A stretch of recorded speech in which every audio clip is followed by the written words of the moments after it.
রমজান শুরু হওয়ার আগেই ঈদ শপিং শুরু করে দিলাম। ডিলে করে ঈদ শপিং করলে তো টেইলরের বুকিং পাওয়াই মুশকিল। তাছাড়াও আম্মুকে নিয়ে শপিং করতে আমার বরাবরই ভালো লাগে। তো পুরোটা নিয়েই থাকছে আজকের ব্লগটা। চলুন দেরি না করে শুরু করা যাক। হ্যালো গাইজ, আসসালামু আলাইকুম, this is me Suraiya and welcome to my new blog. হাতে দুইটা টিভি দেখে অবাক হওয়ার কিছুই নাই। নর্মালি এখন সবাই ফোন ইউজ করতে করতে বাসায় টিভি ওভাবে দেখাই হয় না। দ্যাট ইজ ওয়াই টিভি দুইটা বাসায় একদমই নষ্ট হয়ে গেছে। মেইনলি এই ব্লগটা রমজানের 2 দিন আগের ব্লগ। ভাবলাম যেহেতু রমজান চলে আসছে, বিভিন্ন ইসলামিক প্রোগ্রাম হয়, ছোটবেলায় রমজান মাস আসলেই একটা অন্যরকম ভাইব থাকতো। টিভিতে আসরের পরে ইসলামিক বিভিন্ন প্রোগ্রাম দেখতাম, তাই ভাবলাম যে টিভিটা সারাই নিয়ে আসি।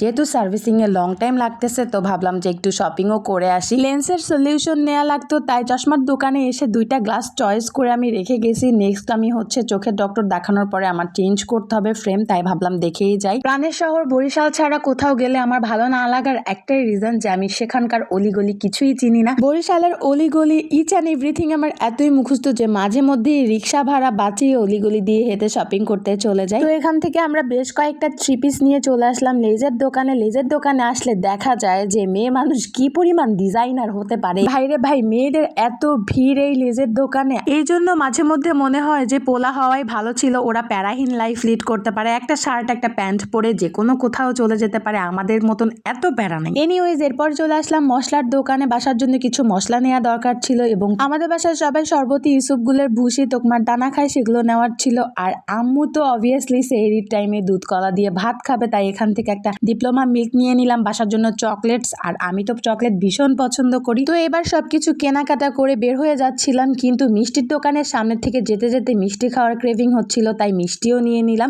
যখনই ভাবি যে না এবার একটু ডায়েট করার দরকার, তখনই কেন জানি খুব বেশি মিষ্টি খেয়ে ফেলি। কেন জানি না আমার সাথে এইটা হয়। এরপরে সব কেনাকাটা শেষ করে আম্মুকে নিয়ে আসলাম ভেলপুরি খাওয়ানোর জন্য। বাট এই ভেলপুরিটা এত বেশি বাজে ছিল, আমার মতন মানুষ যে গোগ্রাসের সব গিলি তার কাছেই ভালো লাগে নাই। চিন্তা করেন তাহলে কি পরিমাণ বাজে ছিল। কি আর করা, সবার রান্নার হাত তো আর আমার মায়ের রান্নার হাতের মতন সুন্দর হয় না। এরপরে বহু কষ্টে টিভি শপিং টপিং নিয়ে বাসায় আসছে। আর বাসায় আসার সময় নিয়ে আসছিলাম গরম গরম চটপটি, আর এই চটপটির সাথে না আমার ফুচকা ভেঙে দিয়ে খেতে ভীষণ মজা লাগে। আপনারা কে কোনটা পছন্দ করেন, চটপটি নাকি ফুচকা? আমার তো দুইটাই ভীষণ পছন্দ। ইভেন ঝাল টাইপের সবকিছুই আমার ভালো লাগে, আর মিষ্টিও কিন্তু। এনিওয়েজ, ছোটবেলায় ভাবতাম কি যে ঈদের শপিং দেখালে ঈদ শেষ হয়ে যাবে, তাই লুকায় রাখতাম, কিন্তু এখন আর ওই জিনিসটা কাজ করে না কেন জানি। তবে এগুলো ঈদের শপিংও না, অ্যাকচুয়ালি বাসায় পরার জন্য বা র্যান্ডম ইউজের জন্য কিনা হয়েছে। এটা ছিল সুমির জন্য, আর 2টা 3 পিস, দুইটা হচ্ছে গজ কাপড়ের, একটা আম্মুর একটা আমার, আর একটা 3 পিস নেওয়া হয়েছে আমার জন্য। তো এগুলোই ছিল আমার আজকের শপিং। এই হিবিজিবি ব্লগটা এতক্ষণ ধরে দেখার জন্য